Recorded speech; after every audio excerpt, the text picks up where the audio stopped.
Huh? I'm ready. You do the prayer?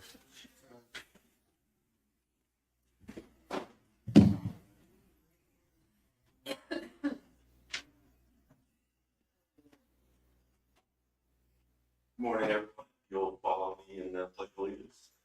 I pledge allegiance to the flag of the United States of America and to the republic for which it stands, one nation, under God, indivisible, with liberty and justice for all. Heavenly Father, just ask you to watch over this meeting today and be with all the citizens of our county as they go about their lives throughout the week. In Jesus' name, amen. Amen.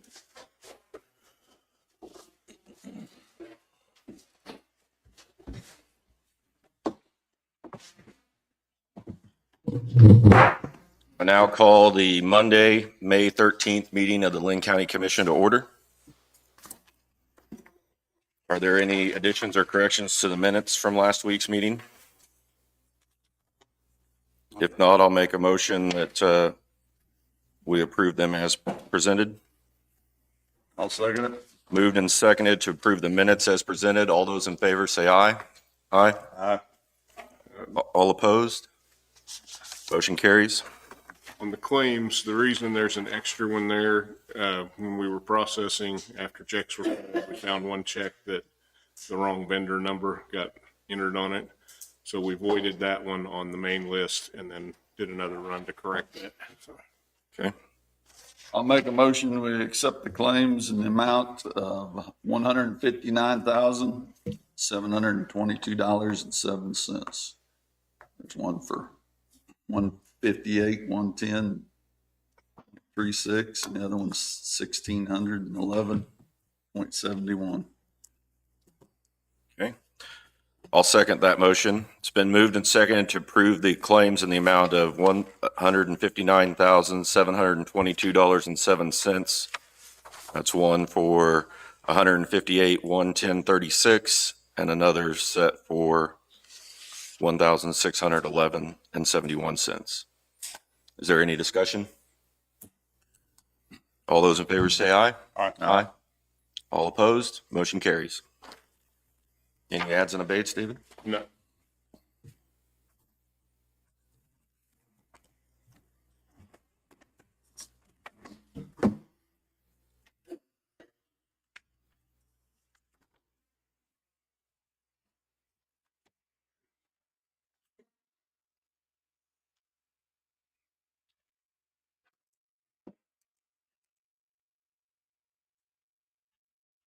Okay.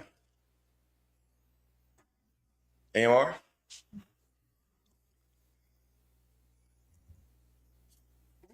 Hello. How are you doing? How are you? Good.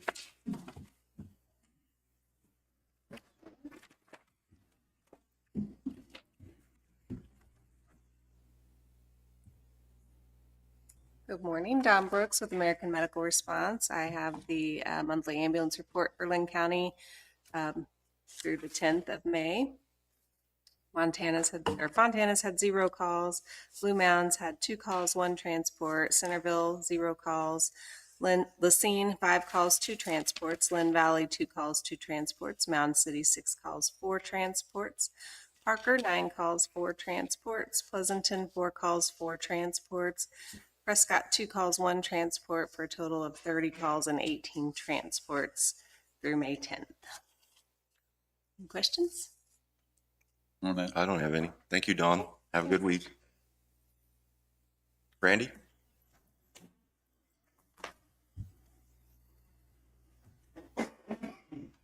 Morning, Commissioners. Randy Hagwald, Linn County Rural Fire and Emergency Preparedness. Our weekly call summary, we had 7 calls last week, brings our total up to 232 calls for the year. I also have, I'd like permission to hire Walter Hardy to Station 910 as volunteer firefighter. He's a current county employee, so he's been through the drug screening and pre-employment physical, so I'd like to hire him as a probationary firefighter. This would bring their station total up to 7 members out of 15. And that's Mountain Cities. Yeah.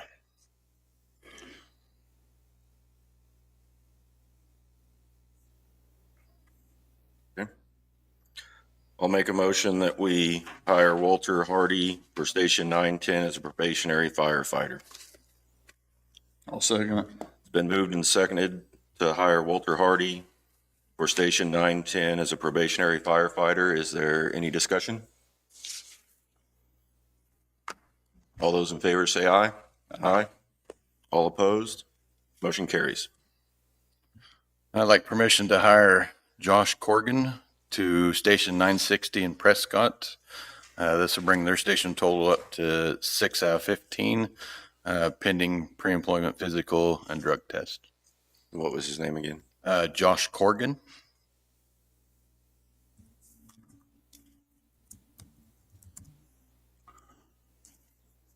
I'll make a motion that we hire Josh Corrigan to the 960 Fire Department in Prescott. Okay, I'll second that motion. It's been moved and seconded to hire Josh Corrigan for the 960 station as a probationary firefighter. Is there any discussion? All those in favor say aye. Aye. All opposed? Motion carries. I have a application from Brennan Gardner. This is a high school student at the Jayhawk High School. He has put an application in for job shadowing this summer. He has a family member on Station 910 already, so he'd be kind of serving under that station. That would bring our total number of job shadowers up to 5. 2 of those in the next month and a half will be actually coming on as volunteers because they turn 18. So it'd take us back down to 3, but he would like to job shadow over the summer. So when we do the job shadow, is it for a period of time or? We have not set a period of time. Most of them, like the 2 that are getting ready to come off, when they turn 18, they wanted to go ahead and join that station. So the other 2 that we have before that, one of them will go to college in the fall. So I'm sure he'll drop off then. So during the summer, but we have not set a time limit on that. How do you feel that's working, Randy? I think it's great. Like I said, 2 out of the 4 have been on and been through some training, and they want to go ahead and, once they turn 18, go ahead and step into the department. The other 2, they're just getting that experience because they want to go to college for it. So I think it's going good. I mean, we're getting more and more interest in it. So. Okay. Other questions for Randy? I'll make a motion that we allow Brennan Gardner for Station 910 to start his job shadow for the summer. I'll second it. It's been moved and seconded to allow Brennan Gardner for Station 910 to job shadow for the summer with the fire department. Is there any discussion? All those in favor say aye. Aye. All opposed? Motion carries. The only other thing I have is just a reminder. It's on our Facebook page that we have a Wildlife and Parks coming in on May 21st at 6:30 to the Pleasanton Community Center to give a talk on anything venomous, poisonous, plants, insects, animals in eastern Kansas. It's going to be about a 2.5-hour talk. You don't have to sign up for it. Just show up. What day was that? May 21st. So, that's being put on by Kansas Department of Wildlife and Parks and Tourism. What time? 6:30. it's posted on our Facebook page and we have flyers going up around. So we'll continue to push that out until that date. So but that's all I have for you guys this morning. Thank you, Randy. Thank you.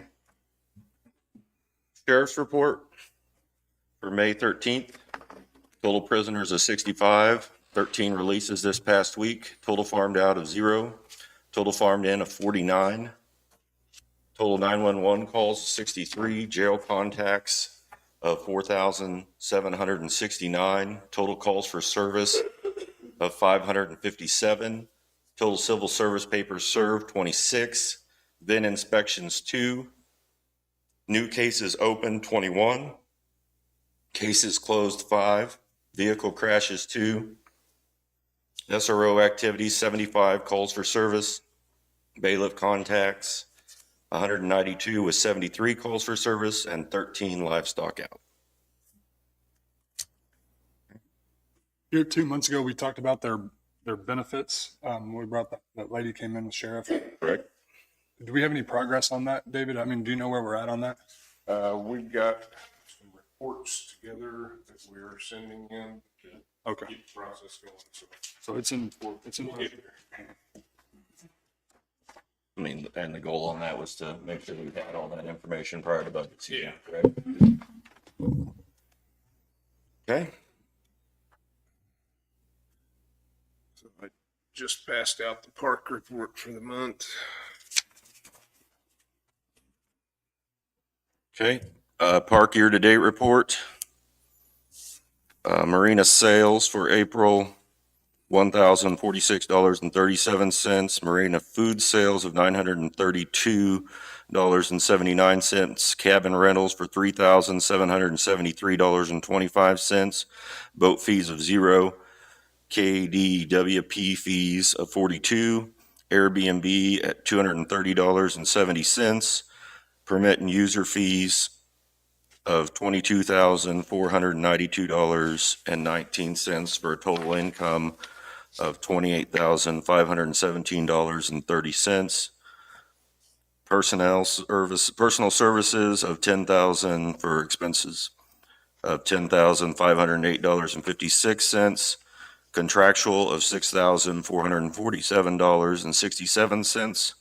Commodities of $3,060.36 for total expenses of $20,016.59. So our gain this month was $8,500.71. Year to date, we have total income of $81,414.58 with total expenses of $94,108.74.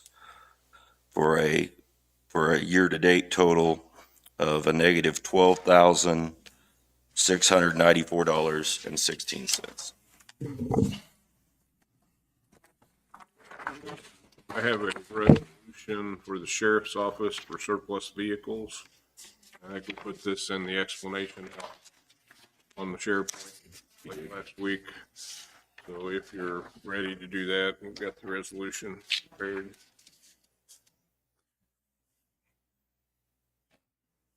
So he's got on here that all vehicles will be sold at GOV deals and open to bid for the public. The vehicles have been assessed by GOV deals when placed on the online Monday, May 13th, 2024 in the afternoon hours. We will share locally on the social media. All monies derived from the sale of the 3 vehicles will be deposited into the general fund of the Linn County Treasurer.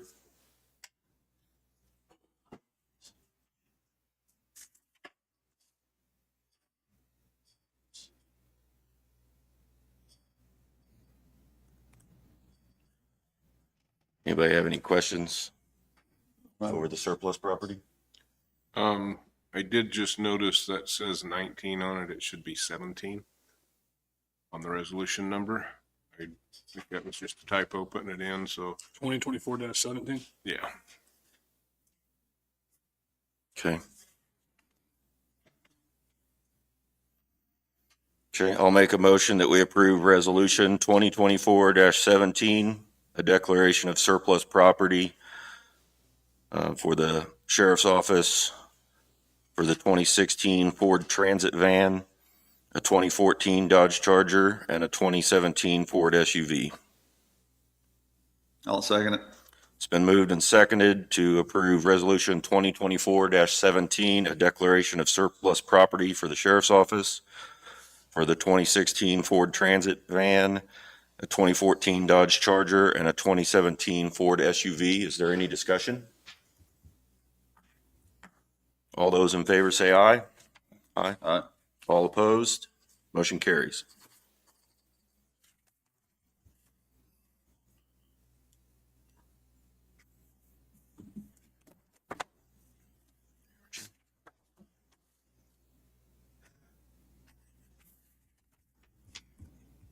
David, do you have anything else? I think that's all. And you know what? I misspoke on that. I'm looking at a list on a different drive because I can't get to my drive that I work off of. It really should have been 19. Sorry about that. I can't get to my home drive over here for some reason today, and I've got the wrong file available. After I made it, it was all pretty before. Yeah, it'll work though. Okay, so do we need to do anything procedurally to change that? I Everybody, don't know if that would be a Mark question. Do we? If it's registered with the county clerk as 19, it's good. Okay. okay. Sorry about that.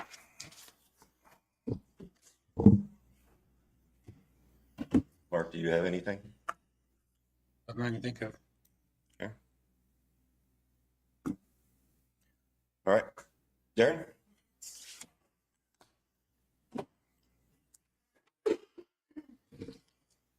Darren Wilson, Planning and Zoning. Quick update, May 28th for the public hearing is going to be canceled. Planning and Zoning has a meeting tomorrow night and they want to discuss a further date. I've spoke with Prairie View. They do have availability in June, but it's going to be determined by their custodians when they're on site and stuff. So I have more information about that. And after I talk to Planning and Zoning tomorrow night about a date. Okay. That's all I got. Thank you, Darren. Sean?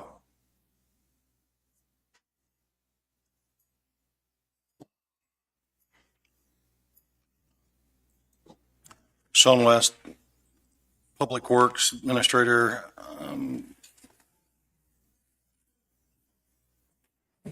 Last week, the week before, we spoke on the Hellsbend project.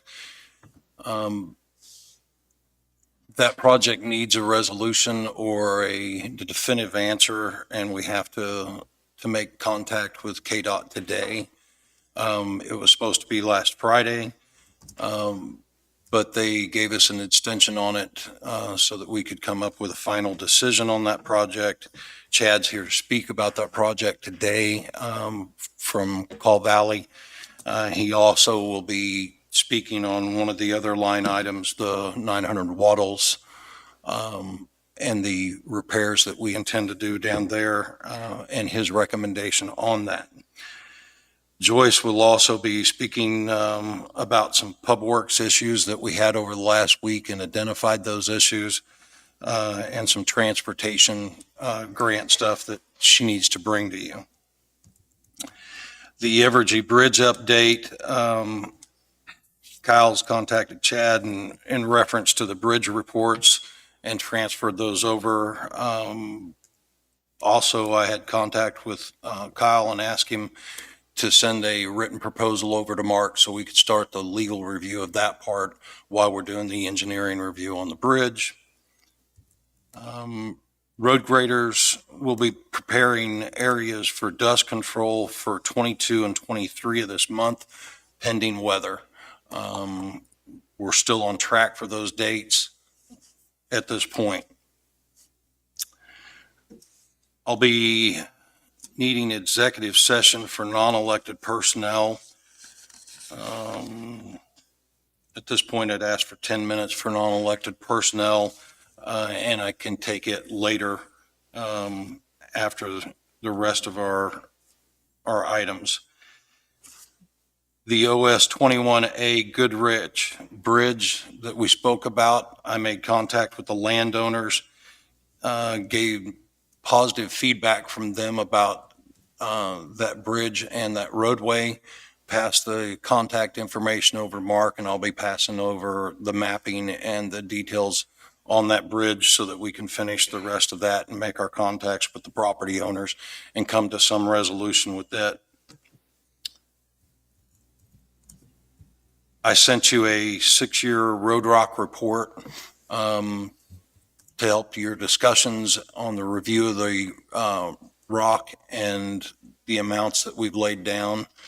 This road rock report also had a cost figure per tonnage on it. You need to understand that that tonnage doesn't account for what type of rock it is. It's simply the number of rock that year divided out by the tons. So it's averaging those things. It doesn't give you an accurate price of what each type of road rock for that year would have been. It's just an average of what we paid for those tons that year. Your update on the ditching, Denny's put in 1 calls for Lee and 100, Quail and between 3 and 4, 400 and Quail Payne 300 to 400. Jesse's given a summary. I'll only go through part of it, but he did preface it with to keep in mind that we would be beginning, or he plans to begin this project on the week of the 27th. Prior to that, he had dust control and prep that needed to be done, and that he believes most of the first passes on the north end and roads should be fixed at the time if we don't get a bunch of rain. He's looking at 1,800 from Valley to Yancey, Trago from 1,800 south to 17, and he's listed out several culvert replacements that he intends to do maintenance on in that area as well.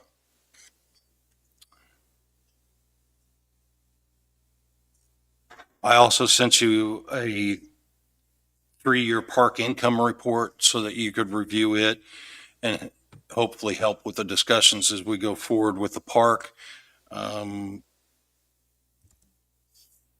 There's a lagoon update as far as the piping. We've met with everyone. We have our plan. The plumber is ready. As soon as the weather permits, the plumber is ready to go in and make the installations right after the installation of the pipe.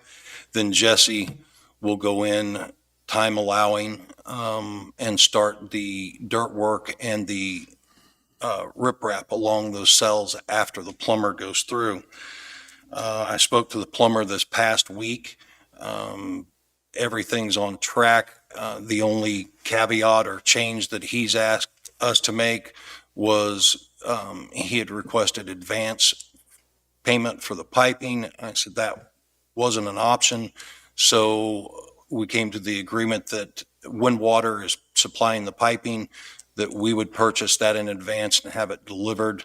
That way he could start the project, but that the piping would essentially be owned by the county no matter who installed it.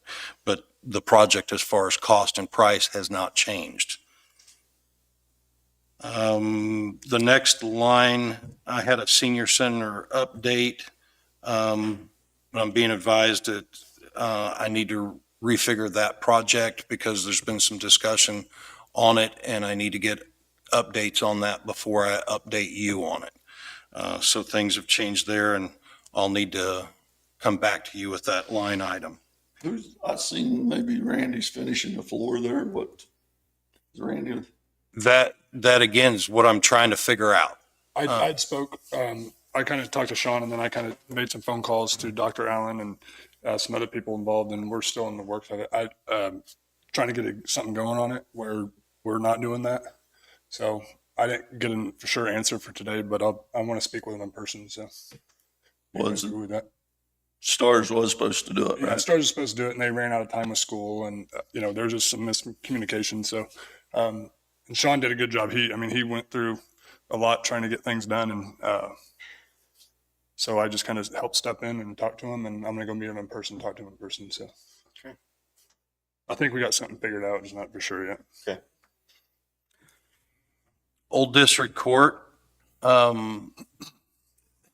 the same problem that caused the flooding, I think we talked about, we're trying to manage it, and through these last little rains, the extension on the tubings and things have helped out. But we're looking at some other things like the southwest corner. The concrete that comes out the back door seems to be sloping back towards the building, so we're gonna have to work at a fix to that. It normally isn't going to be an issue until we get what we've gotten recently, which the heavy rains in the amounts that we get in a short period of time. So we're going to look at that and try to come up with a fix on it. The other issue is a piping issue above the east end of the building. There's two pipes, vent pipes going out the roof line. Unfortunately, the boot that they went through, you could see daylight out of. So we had, in the past rains, we've had some water coming in, soaking the tiles above the bathrooms and the hallways on that side. We were able to identify what the problem was, and we went back up, sealed it up, and started putting a similar roof coating that we put on this building to try to alleviate that problem. And I'll give you updates as we go. Basically, what we're doing is going back through and catching the little things that, as the occupants tell us where these little issues are, but we will have a punch list of things to finish up with that building to finish it out. And I went over there after last week's meeting, and our maintenance guy did a really good job on hooking all that pipe up. I mean, from the sidewalk to the building, it's negative drain towards the building. So all the rain we got was going towards the building, the gutters. So I think that's what happened, was it overflowed right there, but he did a good job on connecting all those pipes and stuff. So I don't think we're going to probably have that issue for a while. So he did a good job. Good. No, we'll continue to work at those problems and try to alleviate that. I've got Joyce to speak to you on the transportation and the pub works issues. She's going to tell you a little about the pub works issues. Basically, we had a group of tickets going into one of our road foremen that never got to the foreman, and she did some phone calls to find out why, because we could see them on our end. They could be found on the desktop, but they were not going to the mobile, and think it caused some issues where some tickets didn't get put through. And she's also got some transportation stuff to speak to you on. And after that, Chad's early, so if you want to take him on the Hell's Bend and the 900 and Waddles at any time, but I still have executive session that I need for personnel. Did we reach out to all the people on those tickets that was not taken care of to communicate what happened?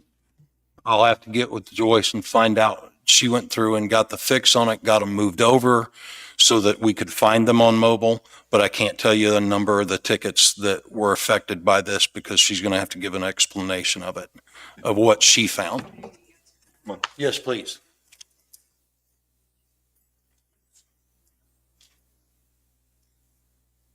Joyce Hall, Public Works Office Manager. On the Pub Works issue, I didn't know anything about this until I think it was last Friday, Thursday or Friday. We create the service request on our desktops. It then, if I say assign something to Denny Hardy, he will get a notification on his mobile Pub Works that he has an open service request. And so he brought to my attention last week, and I think Jim called about one that hadn't been taken care of. And he brought his phone in. I could see it on my desktop. He had nothing since April 23rd, 0. So when I called RIT, Nick told me I would have to call PubWorks support, so I did. And they basically weren't sure what happened either. It was something in the way the phone settings were, so I don't know if they did some kind of a recent update and that messed everything up. I just don't know. But Phil McGrath went through and gave me some ideas on how to change everything. So when I did that on Denny's phone and refreshed it all, then he could see what he didn't have before. Okay. So I sent an email out to all the foremen and told them to go through all these steps, reset their phones. So hopefully that resolved it. Jim asked if we contacted the people who were affected by this. I did. You did? Yes. Okay, thank you. You mean the people who sent the service request? I did not do that, no. See, I was getting phone calls from that. We was going through the time that, and I told them to turn them in, and then they wasn't getting it answered, and I got phone calls. Okay. So along those lines, I mean, and I know I've told you guys before, I hear you a lot of times say people are constantly calling you, texting you, complaining about road issues. Just make sure they call us. I mean, my number is 913, good God, now my mind's going to go blank, 285-2279, I think. And we have an online service request thing on our county website as well. I had 3 that came through over the weekend. Those have already been sent out this morning.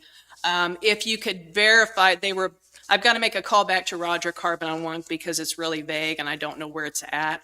So just kind of if you can give us an idea where the road is, like, between this road and this road or something like that, that really helps me out. But I will be calling him, so the others have been sent out. I wanted to go over the grant award for our transportation. I submit this every fall. And so the one that I submitted last fall, I got an award notification, and they have awarded us, I don't know if you want a breakdown. I didn't submit any capital reimbursement. That would be for new van, and we don't need one since we just got our other one. On our operating expenses, we were awarded $53,974.50 on the federal side. That's 50% of what I asked for. The state operating reimbursement is 20%, which is $21,589.80. So then the local would be our share is the other 30%. On the administrative side, they awarded us $12,953.88. So the total budget I put in for, and this is just my estimated budget, was $107,949, and our total award was $88,518.18. And that runs from their fiscal year is different than ours. It runs from July 1st through June the 30th. So this will be effective July 1st of this year. Any questions? How many open tickets on our request software or whatever do we have? How many open tickets do we have right now? Do you know? I can't pull a number out of my hat, but I can go run a report and tell you. Yeah, so when I get back to my desk, I'll do that. Okay. Let's see. Our maroon van that had the busted window, we did get it back late Friday, so it is back in service as of this morning. I am going to put an ad in the paper for the 2011 Ford van. So I just I hadn't really had to do this before. I'll just read it, and then if you need me to revise it, I can.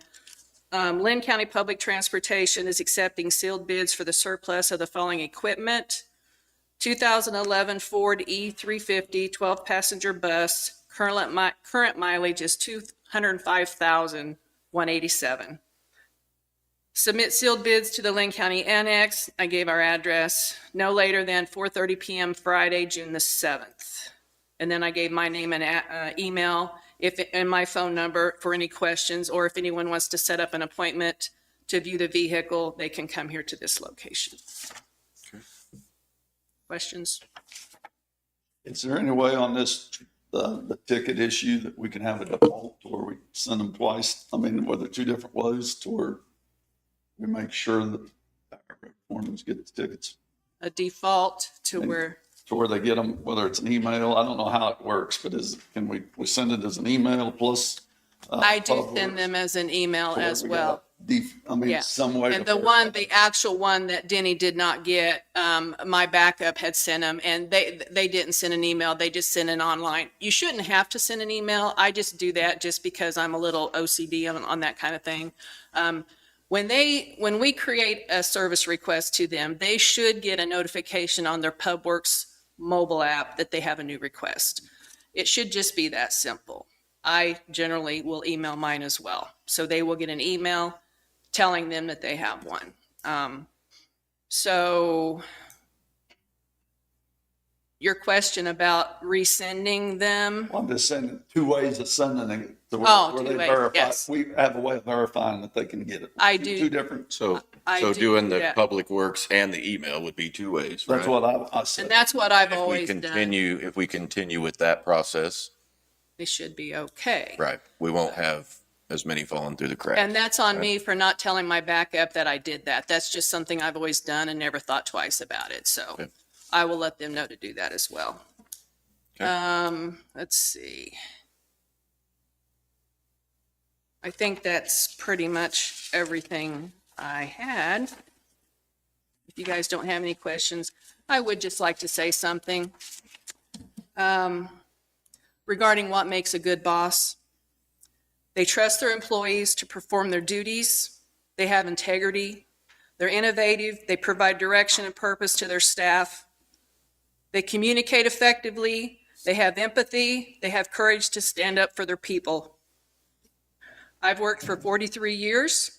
I know that's older than you are, Danny. I've never had a better boss than Sean West, and I want you all to know that. And I'm not the only one that feels that way. Thank you, Joyce. You're welcome.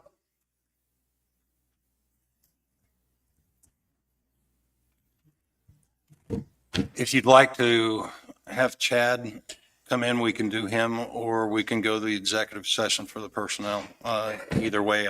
And then we'll work on those numbers that you've asked for, Danny, on the tickets. Let's go ahead and do the executive session. Will that work? Whatever you want. I mean, is he I don't care, whichever one. got other stuff to do? He can go. I mean, I'll make a motion that we go into executive session for non-elected personnel for 10 minutes with Sean, legal counsel, and David returning at 9:46. I'll second. Moved and seconded to go into executive session for personnel, non-elected personnel until 9:46. Is there any discussion? All those in favor say aye. Aye. Aye.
computer's up to time anyway. So. Okay.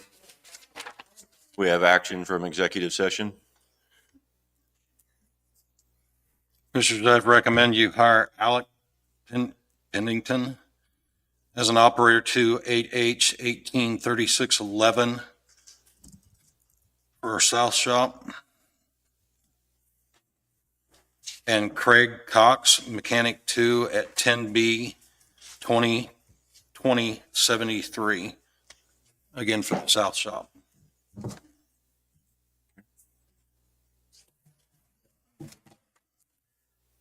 I move that we hire Alex Pennington as operator 2 8H at 183611 and Craig Cox, mechanic 2 at 10B, $20, 20.73 cents.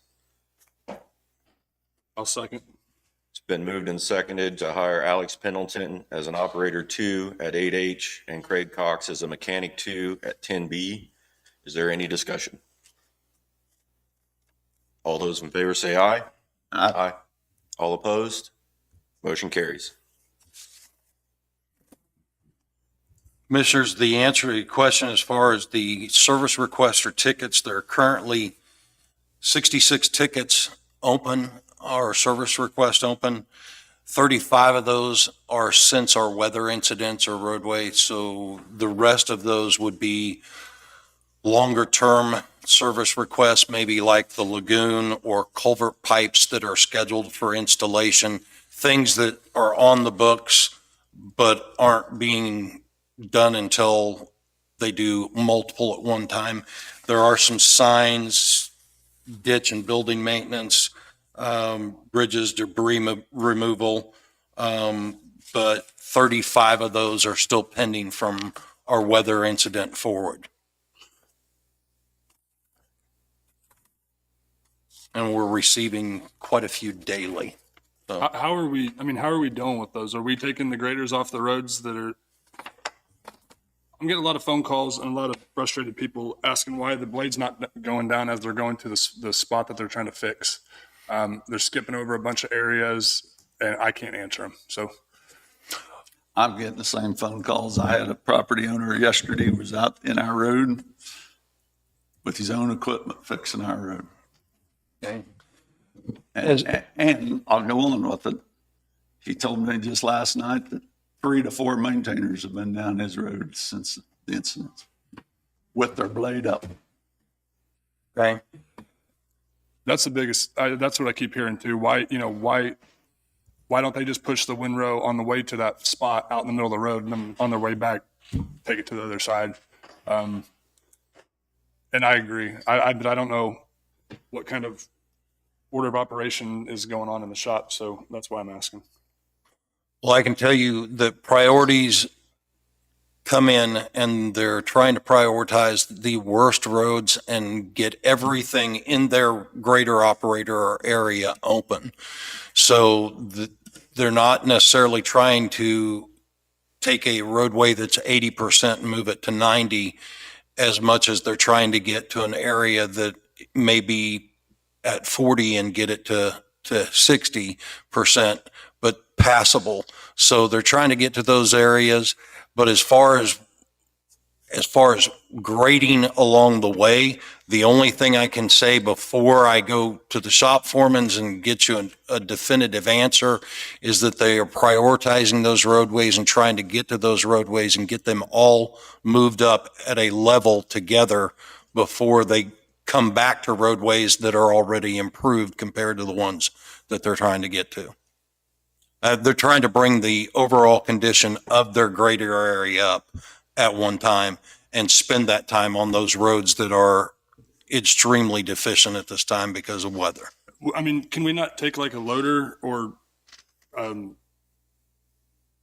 skids or a loader or a backhoe or something out to these spots that are really bad instead of taking our graders off the roads and putting on those spots? I mean, I went over a spot over in my area that I got a phone call about. We went and fixed it, but there's this much dirt on the side of the road. So when it rained today, it held all the water. And it was a spot that we had fixed and made passable.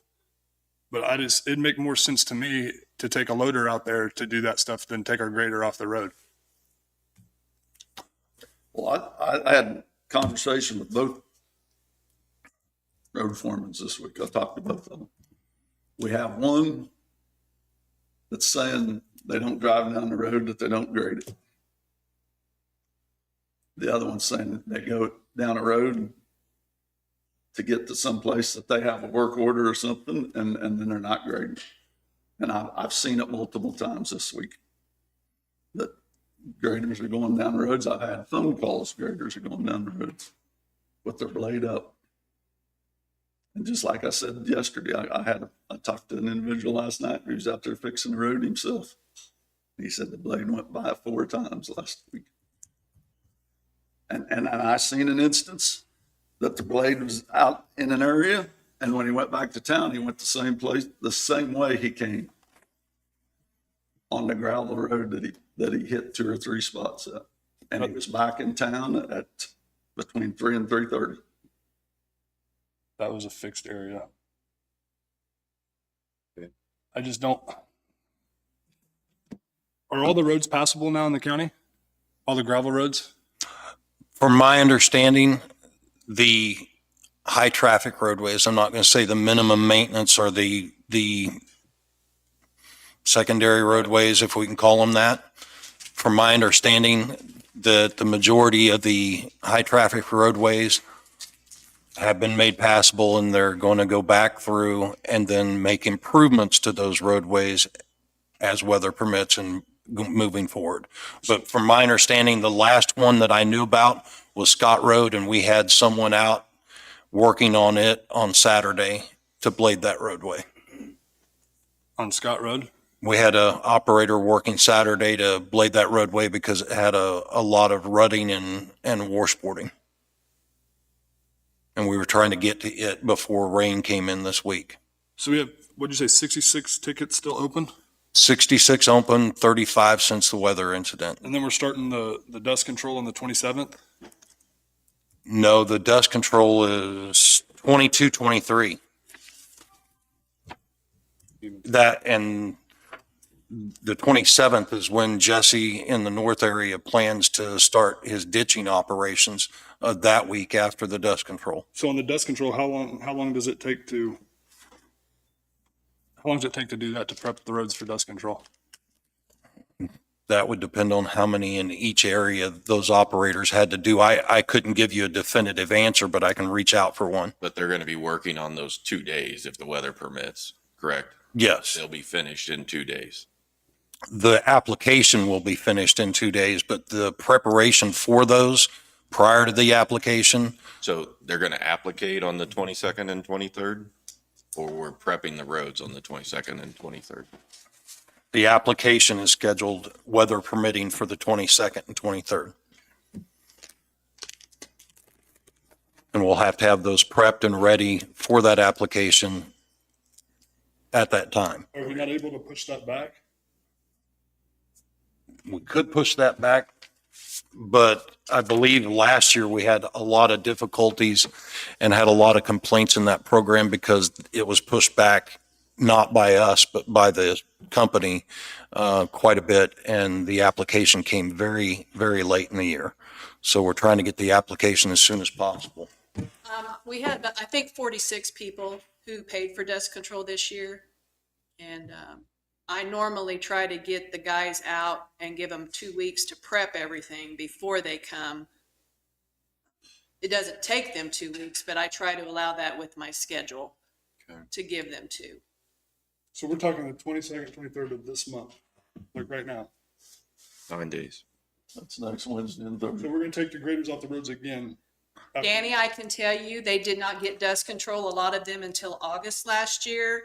And I had to field all of those complaints because summer was almost over and they were sick of the dust. They paid for their product early in the year and they did not get it. I tried to schedule it as early as I could this year to help alleviate all of the complaints I was getting. You're not the only one that gets complaints. You know, I don't I want that understand to that. up. I understand that, but it's my job to make sure we're doing things correctly, and the way we're doing it is not correct. So I'm sorry if I'm hurting everyone's feelings. You're That not is not hurting my my intentions. feelings. I'm just trying to voice my opinion because you've got people, some of them have paid well over $1,000 for dust control, and I'm not going to tell them we're going to back it up. I've got guys driving $200,000 semis down the road right yesterday of their own that's bouncing over stuff that they have to go fix the road themselves. So, you know, I don't understand why we put one grader operator out on a Saturday and don't recommend everybody's up there. If it's a necessity, and I drove that road and from Prescott Road to 52. Just this last week, I drove the whole thing. And I can show you roads in Linn County just as bad or worse today. Than With all Scott the Road. rain we've had, I don't know Than what. Scott Road is what I'm saying. Okay. Well, the foreman in that area identified it, and the complaints that we had on work tickets were what identified Scott Road and the necessity to get it done before the rain. That's why I say we need one foreman. We need to quit doing what we're doing and splitting this deal up. We need to go to one foreman and have one foreman in charge of what's happening. And put a leadman in each shop.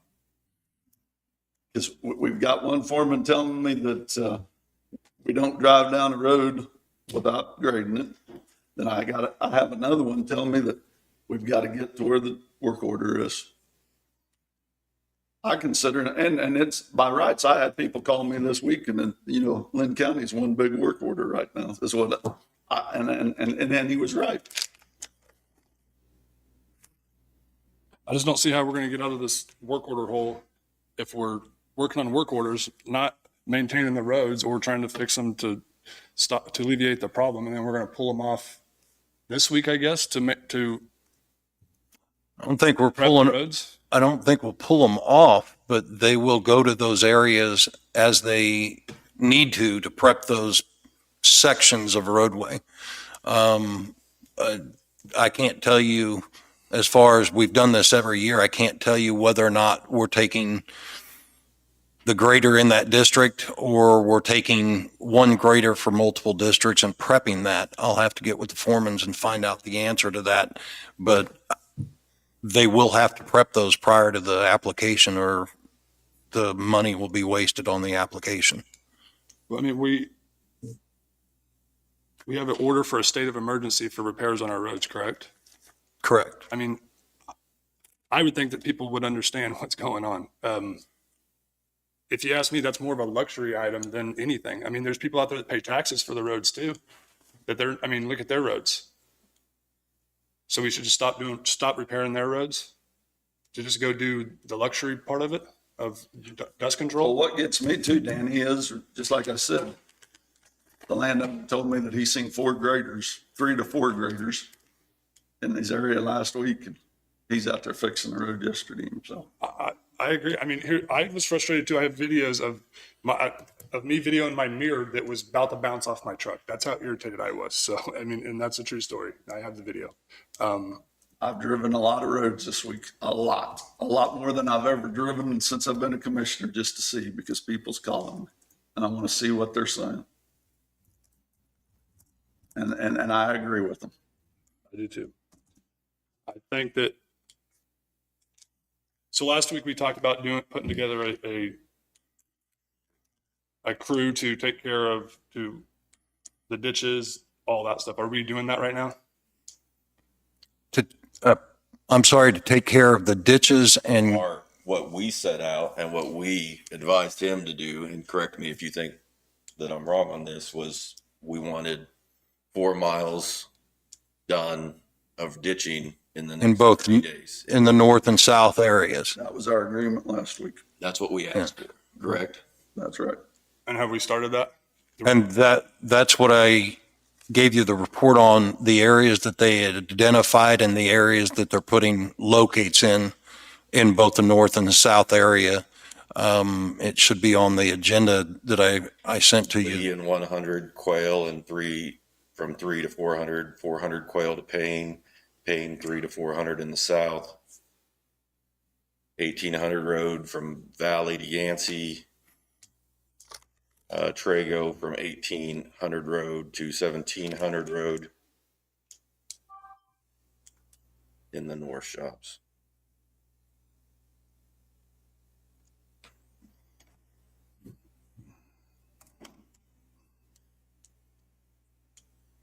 So those are the areas that they've identified and are putting one calls or have put one calls into to start that process.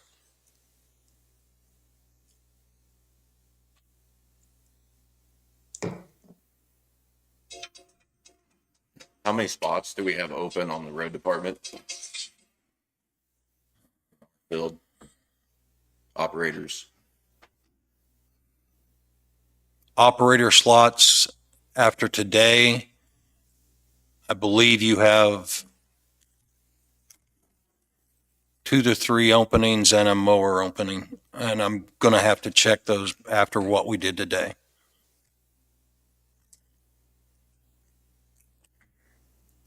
Do we have operators on every grader that win? Do we have an assigned operator for each grader? That's running, every grader's running in the county right now. There is an operator for every grader that we own. Okay. And those graders, I believe the Why did we numbers. what determined that we run one on Saturday and not all 8? I got a request from a foreman for overtime due to a complaint on Scott Road and the condition of it, and I approved the foreman's request to send somebody out there and use overtime So to complete that right. My question is, I guess, here we have work orders.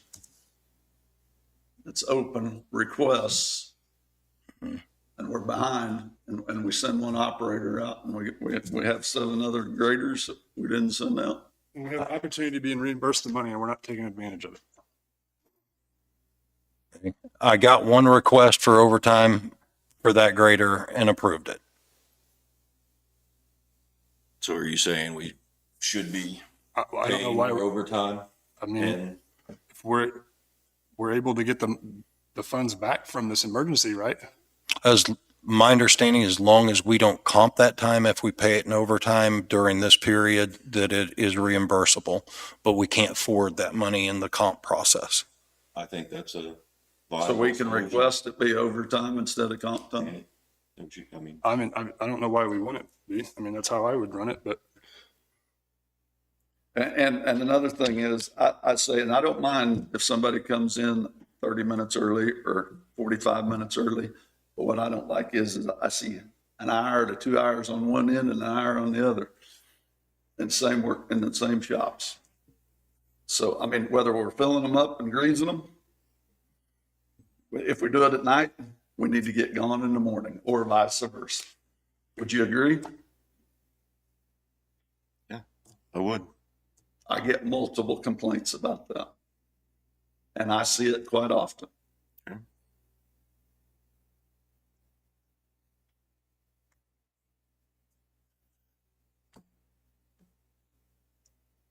I just think that our expectations are all over the place. And I think that, I mean, I'd sat down and talked to a foreman, I think it was on Thursday or Friday, for like 3 or 4 hours at his shop. And I know a lot of the workers, I mean, I guess they're interpreted that I think that they're not doing their job. That's not the case at all. I mean, they're doing what we ask them to. I want to make that clear. I mean, if I didn't think somebody was doing their job, I would make a motion to fire them, just to be clear. So I'm not saying no one's doing their job. I think they're doing what we're telling them to do. And I think it starts with us. And I think we're all over the place. I would like to get a plan together that we can all agree on, that all 3 foremans agree on, and we try it out, move forward with it. Because nothing's changed since last week, has it? Nothing. I mean, there was a massive argument here last week, correct? There was a healthy, long discussion, yes. Not one thing has changed, has it? As far as The way things are being done, what we're trying to do. operationally, the only thing that was changed was the request and the ditching operations that you asked for, and we went out and identified those and did the locates to accommodate the ditching operation. But operationally, no, I don't think anything other than that has been changed. So do we need to do something in regards to the overtime? Do we need to make a motion to approve overtime during this emergency period I don't see why so that we we're can, not. I we mean, can tell them that we make that change? Guys? I'll agree to that. I mean, I don't mind overtime if the way we've got it. We're 2 weeks into this deal. And you know what? I've had operators tell me in 10 days I get over their area from start to finish that we've had operators that could do that. So even I'll add another week onto it. So we ought to be 2/3 done with our roads. And I can take you places that we haven't hardly touched anything. I mean, would it make sense to start at road number 100, grade it, and then just have that grader stay in the grader and move his way across your district, keep him in the grader, and then have a work order person and a skid steer or backhoe something doing the work order things. I just don't see why we're taking the grader off the road to do work orders whenever I got a work order right here that was requested that looks like crap. It's not, it doesn't have proper drainage. They just moved the gravel across it. And I went by there this morning and there's nothing but water in it. It is a muddy mess. There's no proper drainage. There's nothing. I mean, if we're going to fix something, let's fix it. We have grader operators driving around in pickups to see where we need to go. We've had that for 3 hours of a day, 2 of them. So I think there's something wrong there, guys. I mean, to me, if we can start at one end of this county and go to the other. That's where I mean, And there we wasted 6 hours of 1 week, I know for a fact, that we didn't even have anybody in the grader. And that's one instance. I mean, does it not make sense, Sean? I mean, I'm asking you, wouldn't it not make sense to have somebody start at 100 road, grade the whole thing, and just keep them, moving them across your district, and then have somebody else work on the work orders with another piece of equipment? We have a lot of equipment. We have ditching buckets for the skid steer, right? We got extra buckets for that was a little bit longer, correct? For the X, for the track I hoe. thought we had something for or maybe that was just homemade or something we had for the skid steer. I know there was a ditching bucket for the track hose that we bought for both of them. It was like a 5-footer. I had a guy yesterday, he was out with his own backhoe, or his own skid steer fixing our roads. So as far as what makes sense, I'll pull the foremans in. I'll have a discussion with both of them as far as their plan to get these graders across there, but understand passable was the first goal. And after that, I can't answer to you whether it's the grader operators being pulled for other projects or it's a lack of operators bringing rock to them, what the process is that's slowing it down. Well, I don't think. But I will look to find out where the operational problem is, whether it's rock, whether it's graders, and I'll work with the foremans to identify that problem. Rock, I don't feel rock's the issue right now. We need to get the holes filled in, and we've got dirt and we've got scratchers on the front of these things that we just bought, and we're not using them. I don't think just dumping gravel on it is the solution. I don't think so either. I think there's places there that we can level the road and to get it passable. And I think pulling the rock up is the intention and why we purchased those. And the rock reports that I sent you right after the last weather incident is when my predecessor started buying those rock savers for the front of those machines. And we've just completed the purchase of the rest of them to try to do just that, to pull that rock up, to get those ruts out of the roadway without. We have them all on. Yes, they were on shortly after their delivery. And that's been a week. That sounds right, but I couldn't tell you the day. I drove quite a few roads this week, and I've never seen any place very few places that there was used on this stuff. I just don't think that I'm opposed to dumping rock on the road right now. I think that we should go through, cut it, grade it, do what we got to do, move things around, create the drainage and keep them graders moving. And then once they get across, then they can go back and start grading or, spreading out rock where they need it. There's a lot of ditches that have a farmer asked me the other day, he said, what about all this gravel? I said, I don't know. It looks like you got a lot of gravel for your driveway. Take it. What else do we do? It's just going to keep happening. So do we want to go ahead and authorize the overtime? Yeah, I think that's a no-brainer. Okay.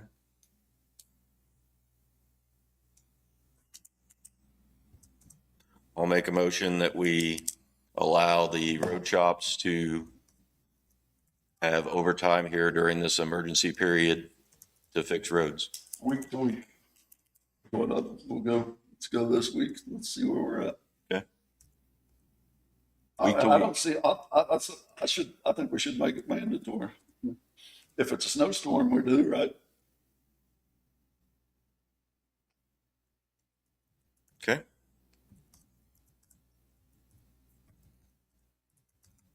Is there a second? I'll second it. It's been moved and seconded to allow overtime this week in the road departments due to the emergency on the roads. Is there any discussion? All those in favor say aye. Aye. Aye. All opposed? Motion carries.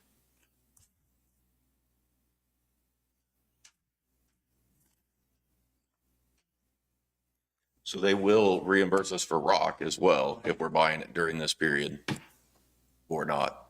Correct. They will. Before we pass each one of those roadways, the operators are taking photographs of the damage.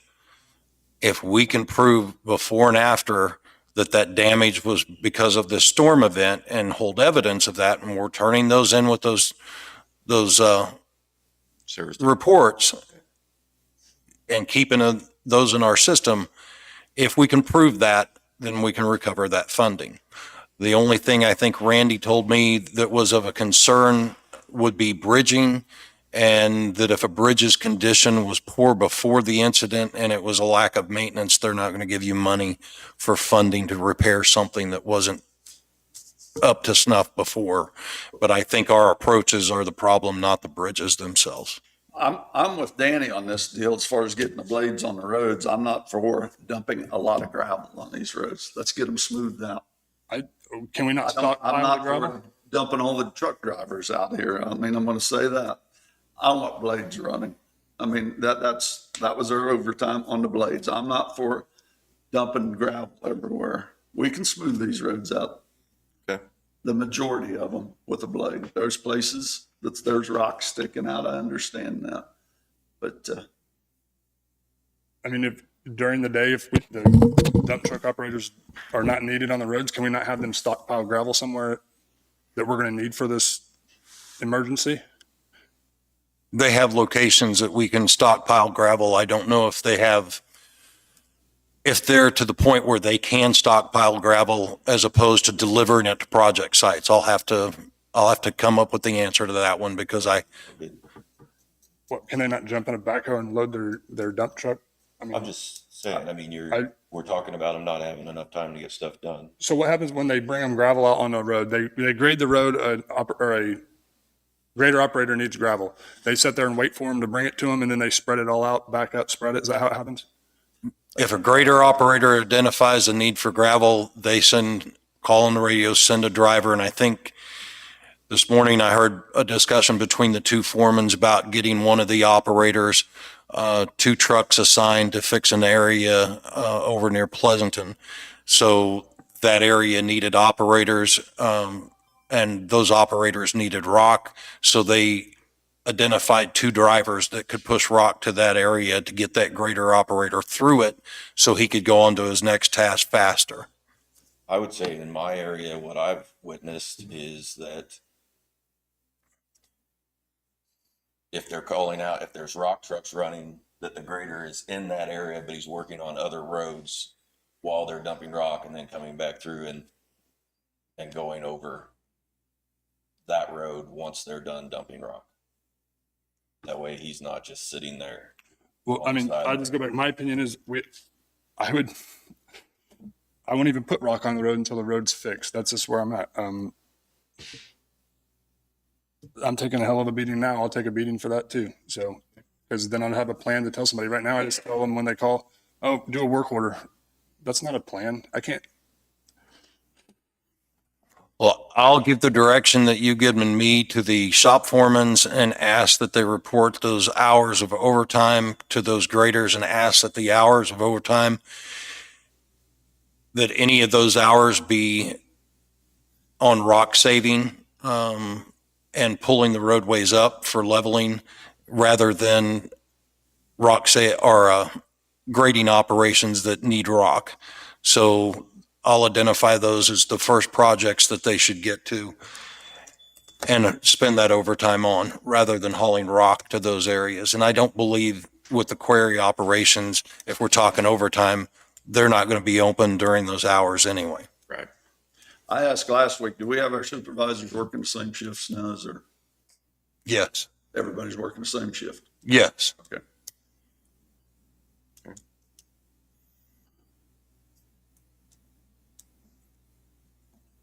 Okay, we got Chad McCullough here for Call Valley Engineering. Okay. This is the paperwork for the Hell's Bend. Sweet, Chad. Thank you. Commissioners, appreciate you having me. Car Valley's got the on-call contract for engineering that you guys signed. I think it was back in February. So it wasn't really until the KDOT funding programs for bridge projects came out in April that really started working on very much for Linn County. This Hell's Bend Bridge project, really wasn't thinking much about it because it was already funded, just assumed that it was kind of going to happen. So, we were looking at some of the other bridges to maybe submit for funding applications. So, just kind of getting acclimated with the Hell's Bend project. And we weren't the engineering firm that did the plans and didn't have anything to do with putting the application together back in 2020 or whenever it was. But I do a lot of these types of projects for counties, have been for the last 25 years, and deal a lot with KDOT. So thought that I would just provide some advisement from knowing their programs well. You guys have an opportunity to get like $1.7 million towards this project, which, it's kind of an oddity as far as how complex it is dealing with the railroad, having several people that are on a dead end road that are kind of trapped by the railroad and the river back there that the county still has the responsibility of providing access to, which, has caused a bridge of this size ordinarily wouldn't cost this much money, but because you got to keep the existing bridge in service and build a new bridge on an offset alignment and buy a lot of right of way and accommodate the railroad. I noticed the new bridge is quite a bit longer, so I'm sure the railroad probably asked for additional space to put a second track in at some point in the future.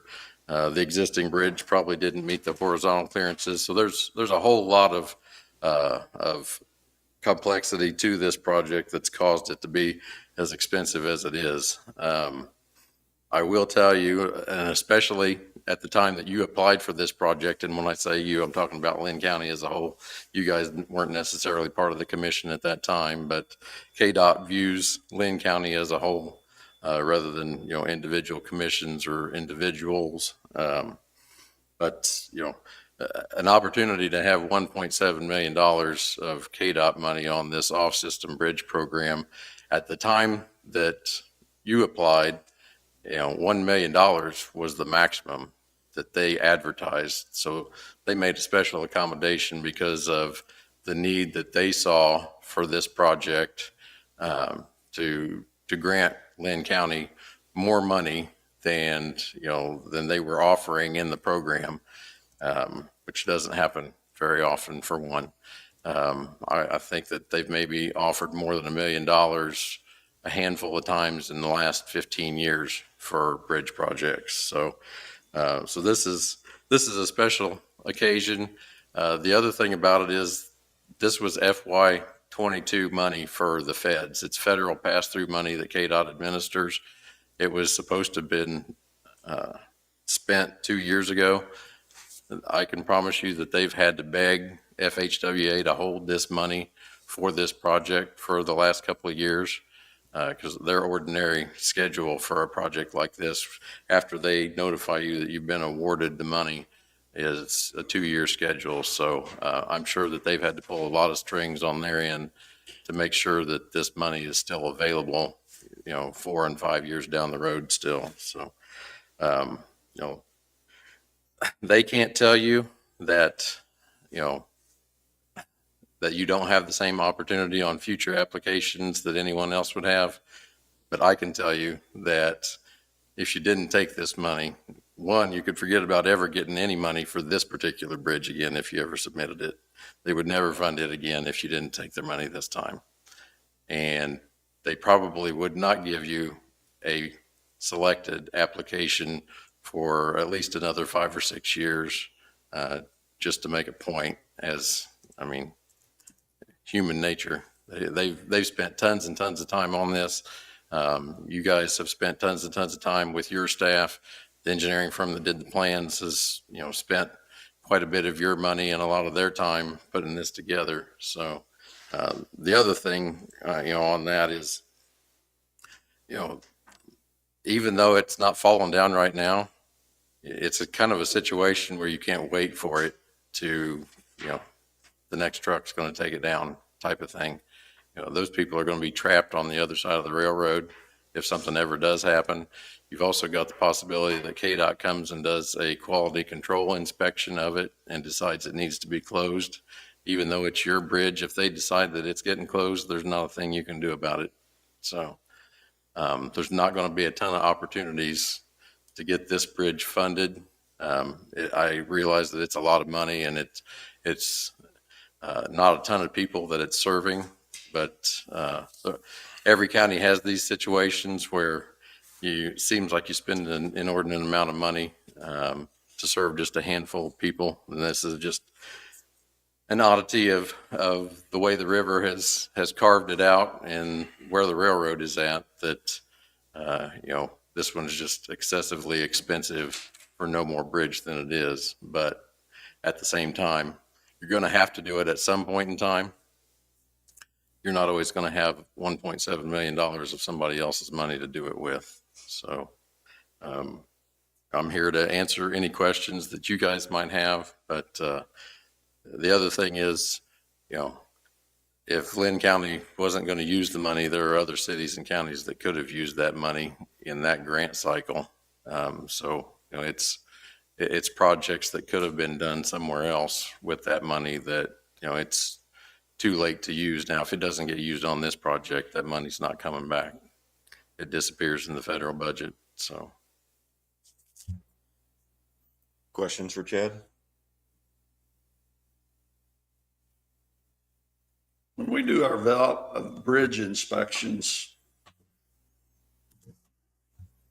I've heard that, Sean stated that there's no way of us knowing as lay people what the condition of the bridge in. Can you explain that a little bit to me? Do you know about that process? I do. Yep. So the condition, there's ratings from 0 to 9 that different pieces and parts of the bridge get. The deck, the superstructure, which is usually the beams. Sometimes if it's a concrete slab bridge, then the deck and the superstructure are essentially the same thing. Then the substructure is the piers and abutments that's holding it up. And then if it's a culvert, then the culverts get graded the same way, the reinforced concrete boxes, or if you have a series of pipes that's long enough. So the definition of a bridge is more than 20 feet as measured along the center line of the road. So you could have enough culverts, right next to each other that it ends up being a bridge, even though it's just, metal tubes. But yeah, the condition rating is a 0 to 9 rating, which 0 and 9 hardly ever get used. 1 and 2 rarely get used because that's at the point where it still exists, but it's closed. So condition codes 3 through 8 are usually the ones that are getting used on in-service bridges. This one, the deck was rated at a 4 the last time that it was inspected, so it's in pretty rough shape. I haven't been to it yet. I'm going now. This has all piqued my interest, but that's how it qualified for the program to begin with. There's eligibility requirements. It's got to be an off-system bridge for this program, but you have off-system and you have rural secondary bridges. Rural secondary bridges means that they were paid for with federal aid money at some point in time. The off-system bridges means that, they were always the counties paid for them. The feds had never provided any monies to create those roads and bridges that are on the RS routes. So this one qualified for the off-system bridge program because it had a rating of 4 on the deck. It was eligible for funding in 2020. So, and KDOT liked your application enough that they selected it and gave you a good chunk of change to get the project completed. So, Can you talk about the fracture critical nature of this bridge? yeah. So, KDOT's been trying to get rid of the fracture critical bridges for a while. Fracture critical is like your steel trusses, pin and hanger bridges, 2 girder systems where you only have 2 beams. So what makes it fracture critical is it's steel. It's a steel component that's in tension whenever it's loaded, and there's no load path redundancy, which means like you've got 2 beams.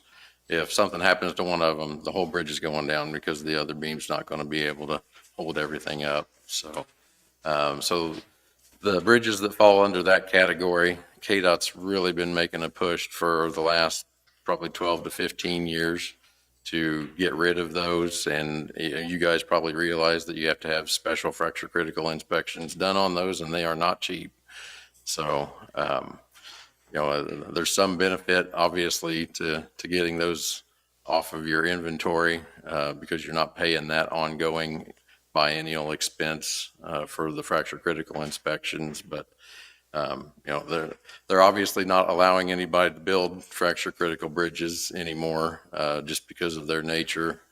So the good thing is you would never have a new one. So, but you've got some counties that are getting pretty close to not having any, and that's kind of KDOT's goal, is trying to get rid of them, especially at the county level, because they're so expensive to deal with usually. So.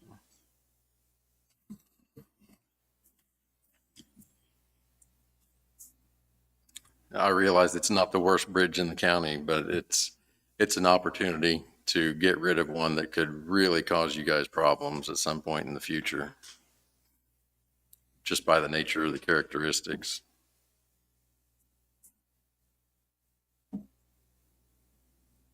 I feel like we spent 4 years working on this. I know that predates my time as a commissioner. That previous commissions have set aside money in special road and bridge for this project. We've taxed the people for that money and everything that way. We've spent money on engineering and purchasing right away to do this bridge. We've got a grant for $1.79 million to help us with the cost. I don't see how we're going to fix it any cheaper at any point in time.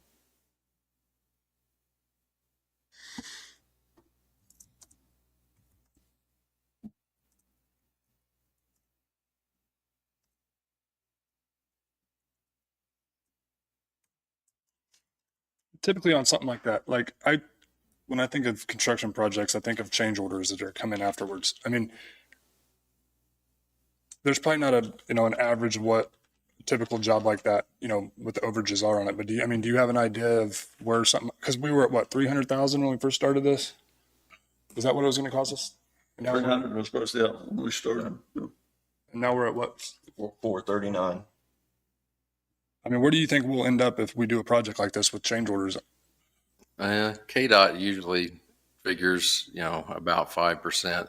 The one good thing about this program is the plans went in at 5 or 6 different intervals for checking on KDOT's side. And, they're the same way. They hate change orders. They try to, they have so many different departments and their own people reviewing these plans at so many different intervals for the intent of not having change orders when it goes to construction. Now, obviously, sometimes there's things that happen that, change orders obviously happen because we're all talking about them for a reason.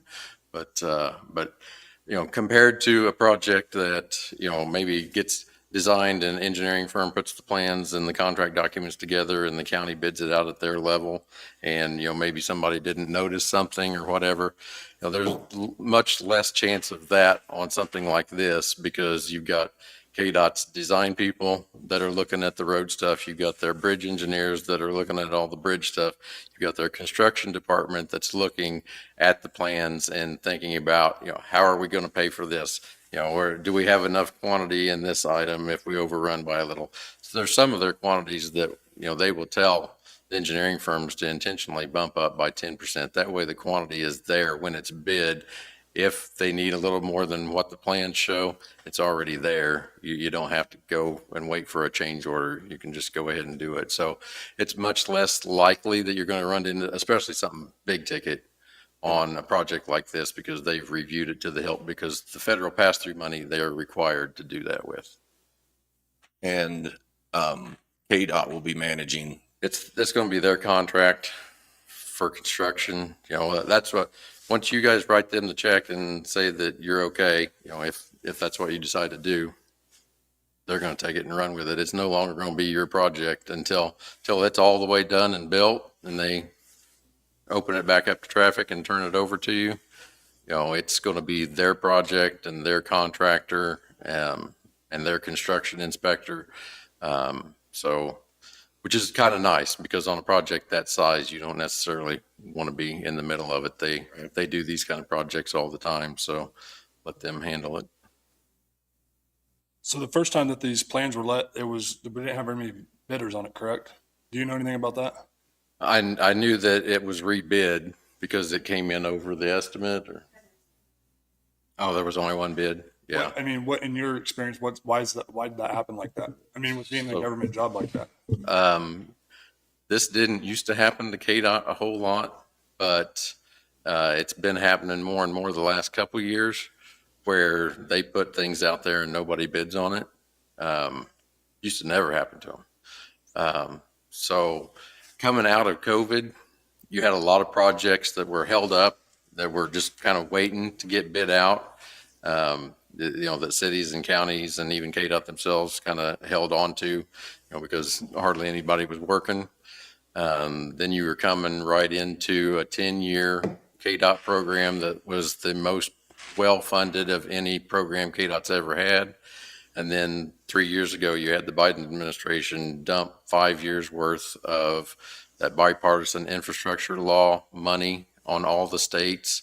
So the economic climate for transportation projects has never been like it is now. It's like a mushroom cloud of money hit. And in Kansas, it's way worse or way better, depending on how you look at it, because they were in the middle of their 10-year program when the 5 years of federal money hit. So the amount of work that's out there for the contractors is just ridiculous. Like there's nobody bidding anything at cost anymore, because they're not worried about where their next project's coming from.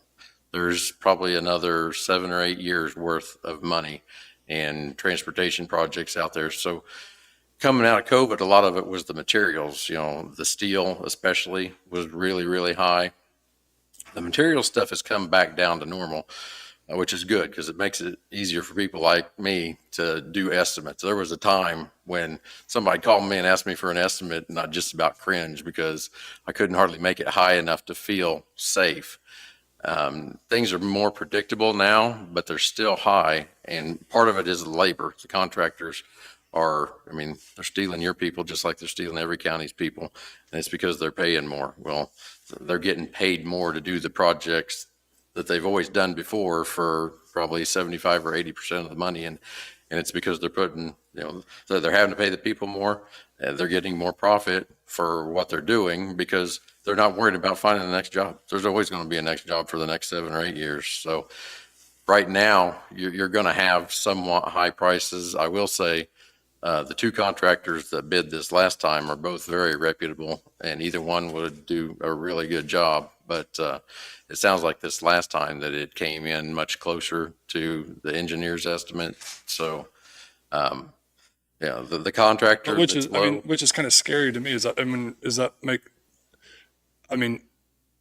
We beat them up to get back closer to the estimate? I mean, that just screams change orders to me. I mean, does it not you? well, they probably didn't expect that there was only going to be one bidder the first time.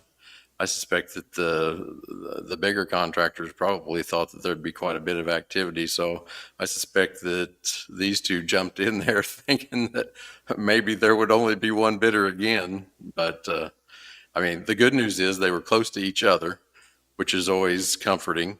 The other thing is, the Donlinger that was low, they're out of Wichita. I think they now have an office in Lenexa also, but they've done a couple bridges for Miami County that I designed, and they've done a really good job. They do huge KDOT projects down around Wichita. So this is a big project for Linn County, but it won't be a big project for them. So.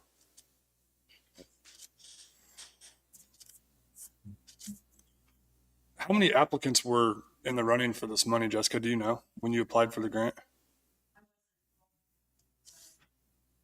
Oh, you didn't apply. Okay. I would say that probably 75% of the counties submit an application on that program every year.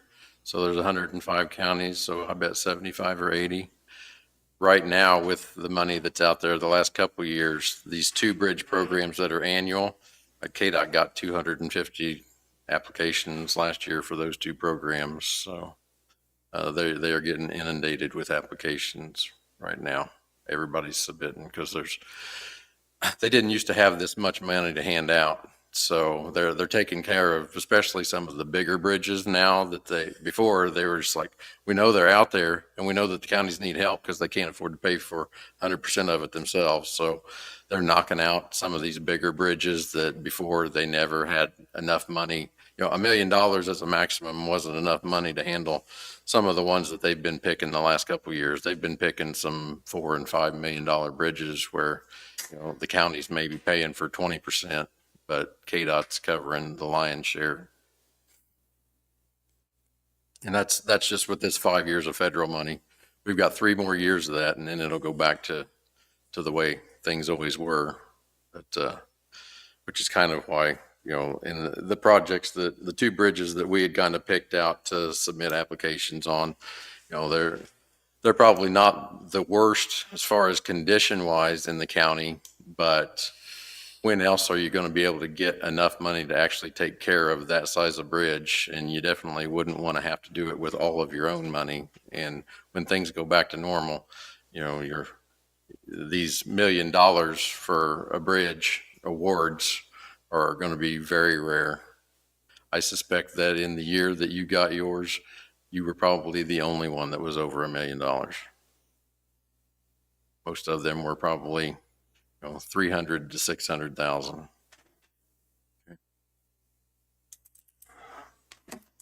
That's one of my favorite parts of this job is finding counties money. So that's why the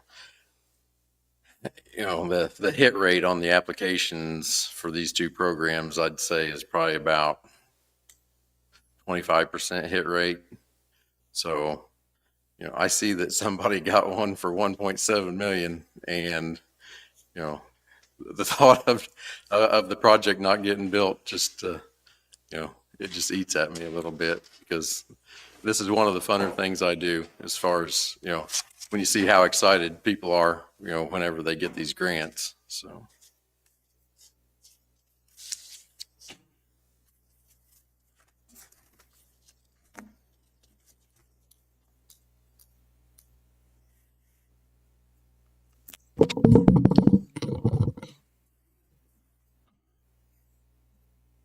I don't have any more questions about that anyway. No, any more questions? I'll make a motion that we accept the KDOT grant on the Hills Bend Bridge with the contract of Don Linger and Sons Construction Co. in the amount of $1,993,724 with the county's required matching funds of $439,000 coming out of Special Road and Bridge.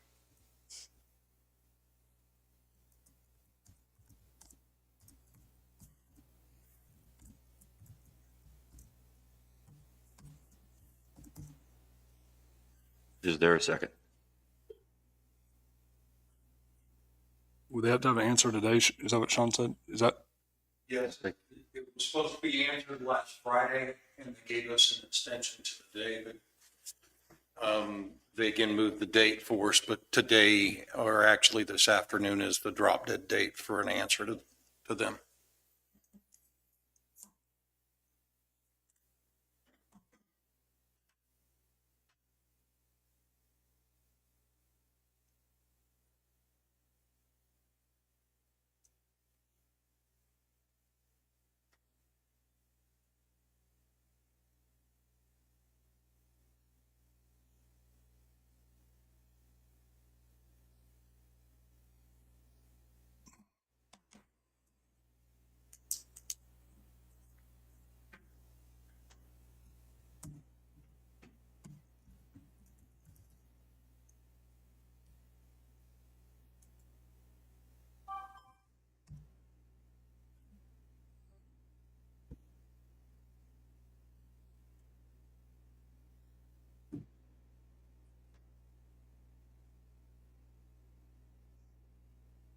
I don't, No.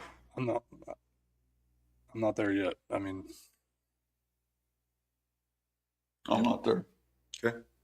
Motion dies for lack of a second.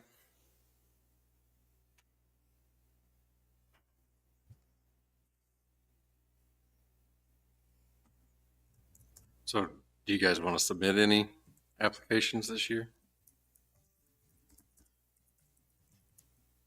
I don't think it'd be worth our time, would it? I say, unless you want to pay me $200 an hour to put them together, which I don't know is very fruitful at this point. 900 Road Culvert. Jessica and Sean had asked me to look at the drainage on that from the two collapsed 10-foot pipes that happened last week before. Yeah. So I ran the numbers on it just to pass the 2-year storm, which is typically kind of the minimum that you'd want to try and pass. It's going to take 3 6x10 concrete boxes. Kind of surprised that the 2 10-footers were there as long as they were, unless you guys have had to go downstream and get them a few times in the past, but it was somewhat undersized the way it was. So that this is a project that, you know, they're kind of wanting to do in-house. There's precasters in the Kansas City area and Topeka that make these precast concrete box sections. Now they're fairly heavy. I haven't been around your operations enough yet to know if the track hose that you have will be able to handle getting them off the truck and setting them safely. You know, they're going to probably be north of 30,000 pounds each. So sometimes the counties will rent a bigger track hoe or rent a crane for a day to come down and pick them off the truck when it arrives and then set them down in the hole and get them. You know, they've got like a tongue and groove that matches together, and there's a bituminous sealant that you put on the tongue before you kind of get them shoved together. So that's how they seal on the inside. But that's something that you know, they're thinking that, you know, can be done in-house. You know, obviously you've got the cost of the box sections from the precaster. And I have contacts at those places. I can get quotes for for what you would need for that site as far as the length and all that good stuff. But it was something that they wanted me to bring up to you. So do we have to have railings on that too? No. No railings? No, we'd make it long enough that, you grade the side slopes down, and it's got a little, like a 9-inch by 9-inch hub guard that catches the slope so that the gravel and everything doesn't just go falling off and down into the waterway. So your experience, I mean, if we've never had any experience, should we hire that out, or you think it'd be all right to do it in-house? In Or they, a perfect world, your first one, you'd probably do lighter pieces, like, maybe 6x4 sections. Unfortunately, this waterway's got enough drainage area that, it needs bigger size boxes to handle the water. So, the only thing that I can see with this as far as being the first time doing it is the pieces are going to be kind of cumbersome. And that's one of the things that, just because the track hoe can pick up 30,000 pounds close to it, it's got to reach up off the truck and turn and drop it. It's got to drop it into the hole. So it's going to have its reach all the way extended. And that 30,000 pounds gets real awkward in a hurry when it gets it away from its center of gravity. And so, that makes it unsafe for the guys that are down in the hole if the operator can't control it pretty easily. So, on these bigger pieces, if you don't have a really big track hoe, I would recommend either renting a crane or renting a big track hoe so that the weight of it isn't causing you tons and tons of problems and putting people in unnecessary danger. But I mean, it's not a whole lot different than putting pipe together. It's just the weight of them makes it go a little bit slower and makes it a little bit more cumbersome. But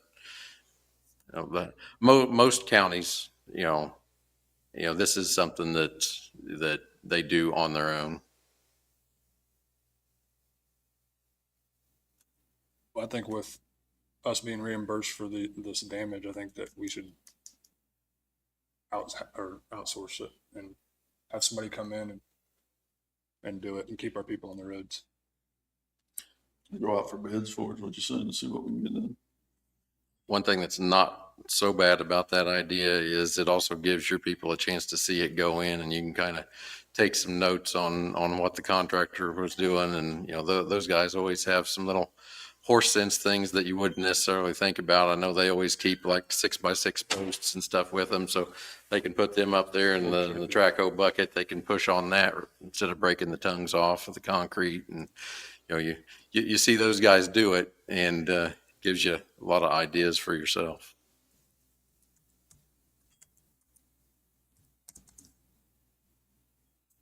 Sean, how do you feel about that?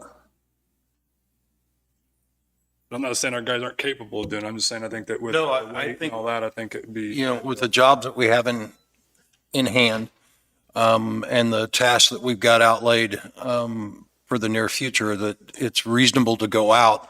I would like an opportunity to check with Randy about the funding mechanism to see if we would be reimbursed if we rented a crane, or we would be reimbursed if we just outsourced the job completely, what that looked like, because I can't answer that.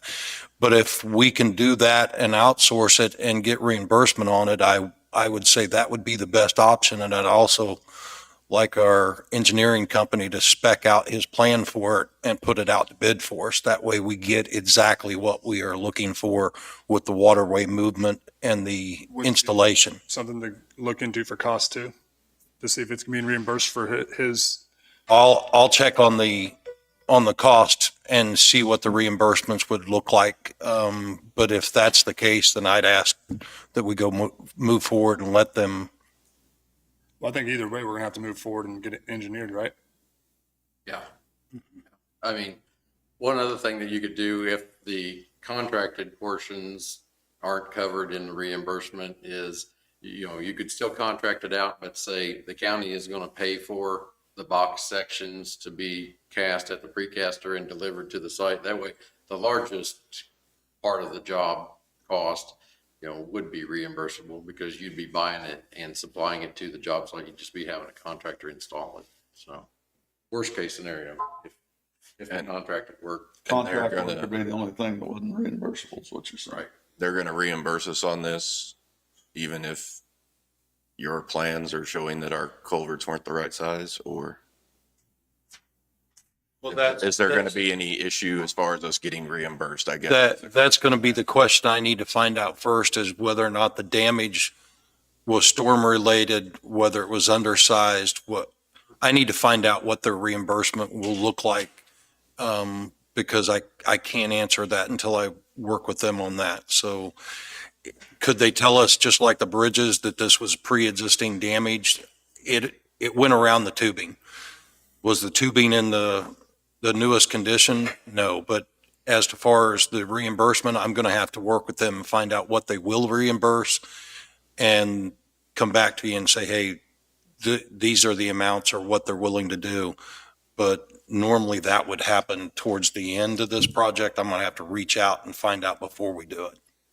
I did one for Morris County last year where I had to put together a little 3 or 4 page drainage report that explained, why the proposed replacement was larger than what was there before. But as long as you have, a signed and sealed drainage report explaining why, then they will usually pay for the larger structure, because otherwise they're risking having to pay for it again if you just go back with the same size, and it was the amount of water that came down through there that caused it. Okay.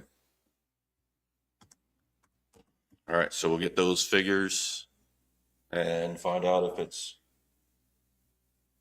reimbursable and then make our decision. What? I mean, should we go ahead and call in? How long does it take to manufacture the order? I mean, typically, a long time. Well, it didn't used to be, but with all the KDOT work that's out there right now, the precasters are backed up a little bit. Ordinarily, it'd be like 6 to 8 week lead time. So should we get on top of that? I mean, I'll reach out to them and kind of see, how busy they are right now, when they think they could have it. And I can go ahead and I can have them quote it as if the county was purchasing it, just to have an idea of what the materials cost would be. How long will it be before you can get the numbers back to us? A couple weeks. Good. Right now, I'm in the middle of doing tons and tons of funding applications for several other counties. So once I get those sent off, that free me up. So. Okay. All right, everybody clear on that? Okay. All right. Thank you. Chad.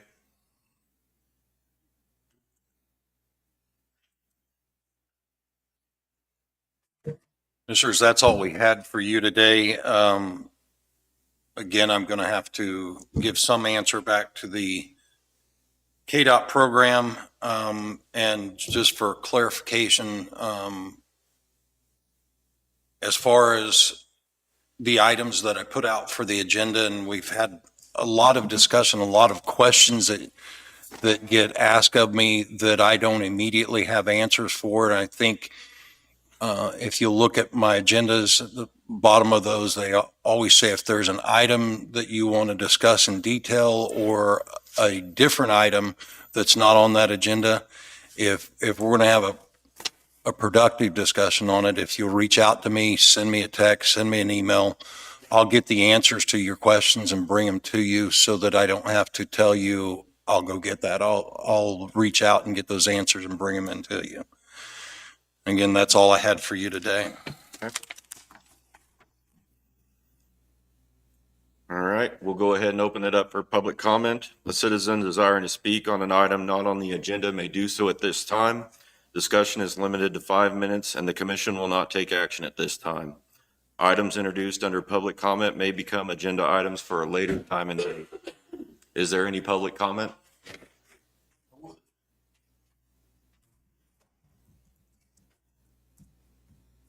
Mike White, Mound City. My question is over the work order system for the Road and Bridge Department.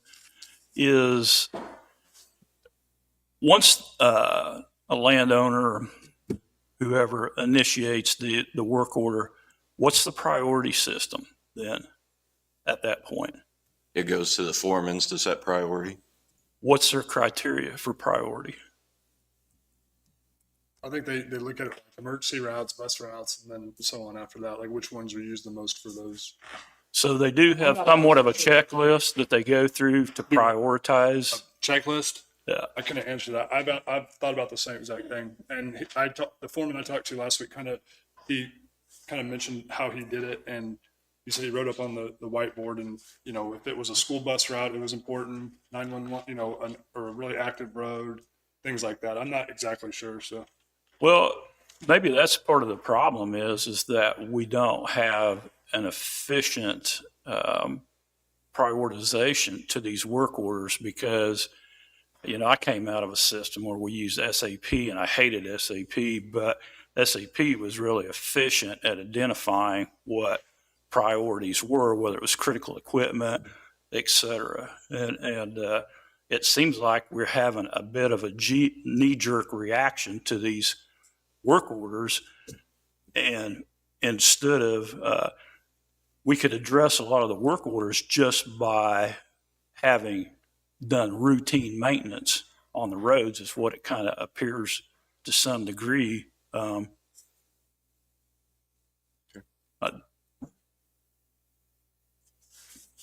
just think we allowed ourselves to be overwhelmed with the work orders instead of taking care of the maintenance, and I think you agree with that, Danny. I do, yeah. Yeah. Thank you, Mike. I don't know if we have like a date that we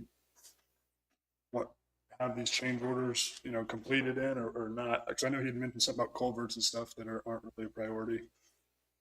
But out of the 66, are they 30 days, 60 days, 90 days?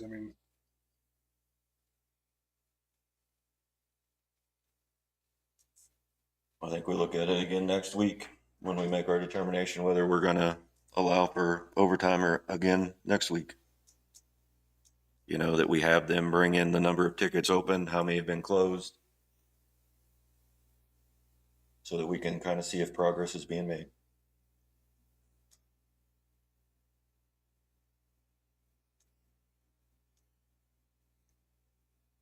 Okay. Is there any other public comment? If not, we'll go ahead and close public comment.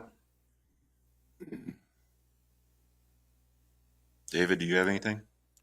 I just wanted to ask if you guys are going to have some more discussion and make some type of decision for sure on this Hell's Bend Bridge project today, since there ain't an answer. At the moment, you just had a motion that died because of no second, and So we need something in the minutes. well, I think it would be appropriate, and if I could add just my comment while we're talking about this, you're looking at something that's being 80% funded, only costing the county 20.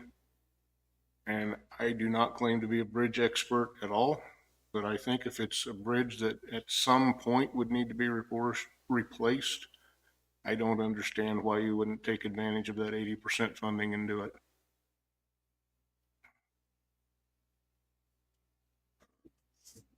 Do we have a list of a long-term plan for bridges that we were wanting to replace in the county prior to that? Do you know? That's going to be a public works question. I don't know. I think that's something that needs to come during budget, and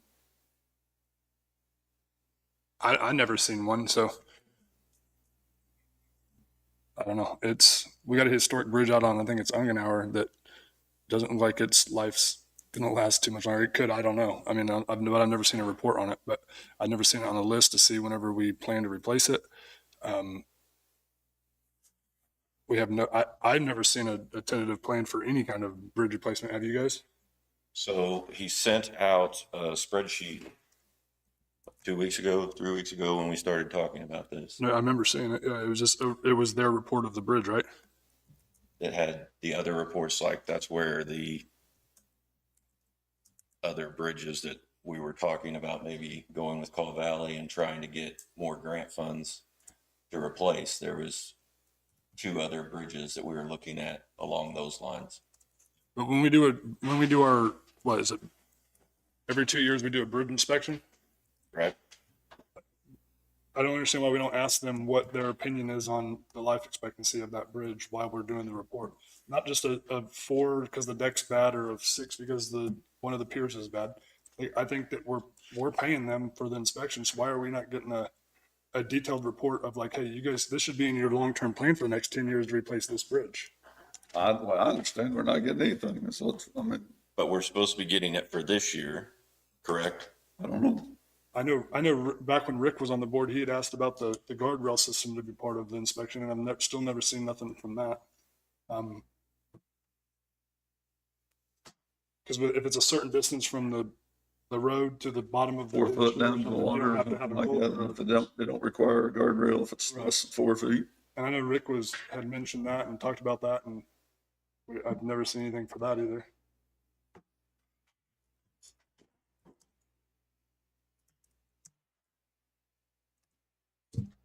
So I guess where I'm at was that when we talked about this grant, was it, I don't recall, but was it, the grant came available and we just ran out and found a bridge that was critical or fractional critical and we want to replace it? I mean, I'd like to know where it fell on the list of our plan.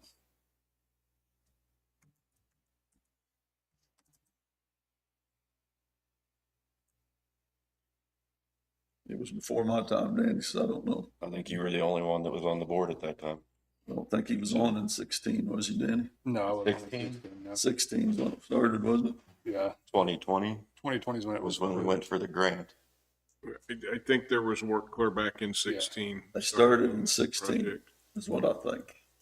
I'm bringing up those minutes now to see if I can spot anything.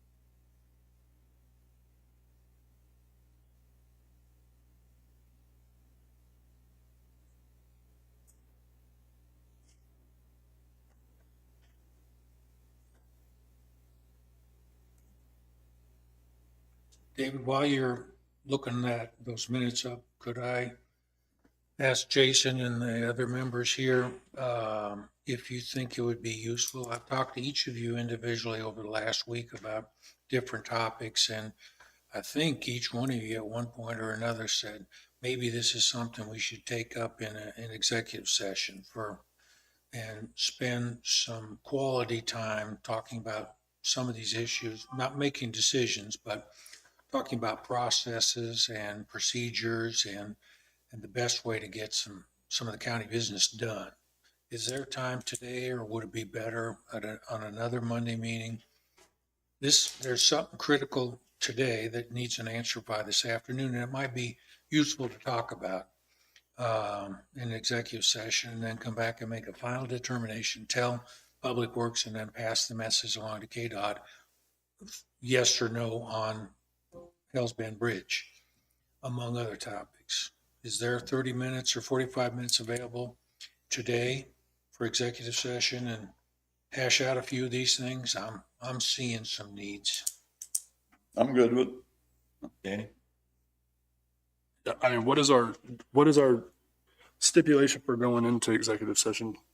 Well, get some legal advice. That's the key. Right. Specifically on some of the issues that came up today between the board and Public Works, basically board and department heads. It doesn't matter if it's Public Works, just establishing some procedures, some mechanisms to get your concerns over to the department heads so that when they get up at the podium, you're hearing what you want to hear, not necessarily They're prepared. what the message, but they're prepared so that they're addressing your concerns. Make your time to go, when you're sitting there, go more effectively.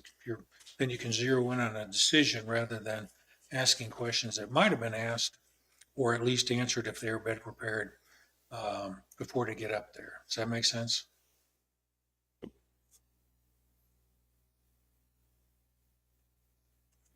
Are you okay with it? Yeah, I'm With the 3 commissioners and you, Yeah, 3 commissioners and me. If that, we might try that right now. Okay. While David's working on his research and digging that out and so forth.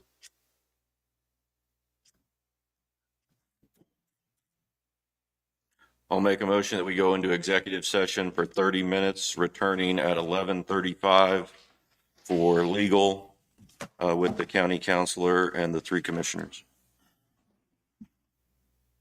I'll second it. 11:36, it just turned on me. It's been moved and seconded to go into legal executive session. All those in favor say aye. Aye. All opposed? Motion carries.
We're going to extend for another 30 minutes of executive session for legal.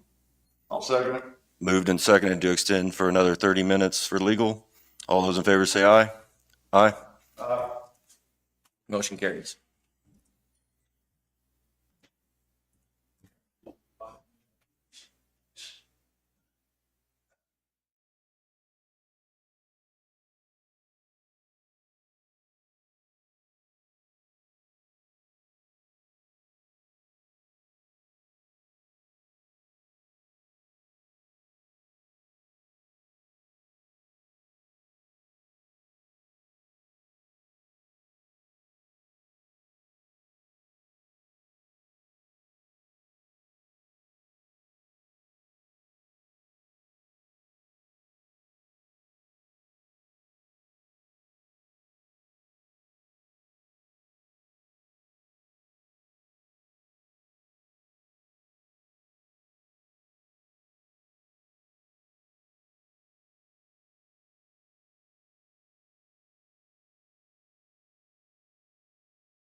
So is the fact that we didn't make a motion, that's what you say we need to rectify, not the fact that we didn't get a second on the motion, basically?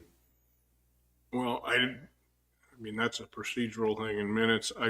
If you don't take any action, then the way I would see it, that would mean that Sean can't tell them we're going to accept it, so it's going to die anyway at that point. Right.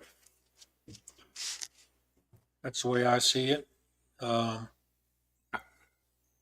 Sean will have to communicate back that there was no interest from the board to accept the grant.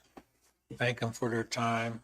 Hopefully they're not bent out of shape about it, and move on to the next item. Okay. All right. Do we have anything else to come before this meeting?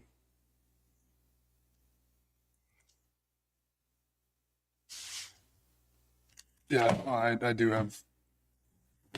Well, actually, I talked about the juvenile intake. I'm going to reach. I didn't get to them last week, but when do we need to send them a letter, David? I believe it's before the 1st of July. Should we do it sooner than later? I don't think it would hurt anything because I think there's a Because I remember during budget, 6-month notice. when he came in last year during budget, he had stated that, they had to lay off some people because of their numbers and whatever, and that they had extra rooms, and that they would take people on the side or whatever that weren't contracted. So I guess how do I approach them and ask them about that?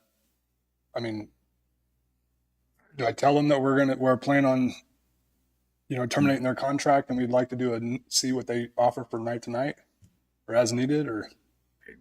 We're going to have something night to night. I mean, I would like to start with them to see what, if they can offer us night to night, but I mean, I'm going to have to tell them that, should we send them a letter sooner than later?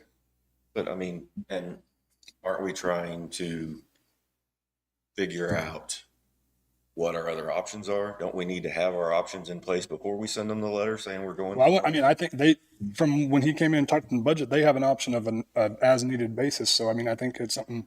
At the juvenile detention center? Yeah, in Girard. Because I asked him if he was completely full, and he said There is no. another one or two in the city, right? I think Wyandotte County. Wyandotte, and I think I don't Johnson know if County. there's available options or openings, but there is.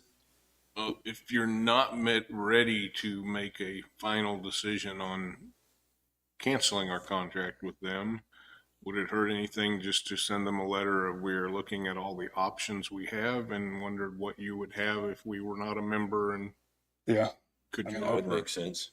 I mean, That makes sense. Send a letter to them and ask them what the option is if we do not renew our contract. Do we need to direct Mark to do that?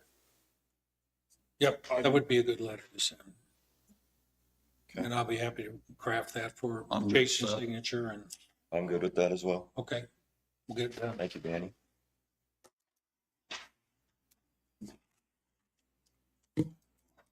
No, that's pretty much it. Okay. Is there a motion to adjourn? I'll make a motion to adjourn. I'll second. Been moved and seconded to adjourn the meeting. Meeting adjourned.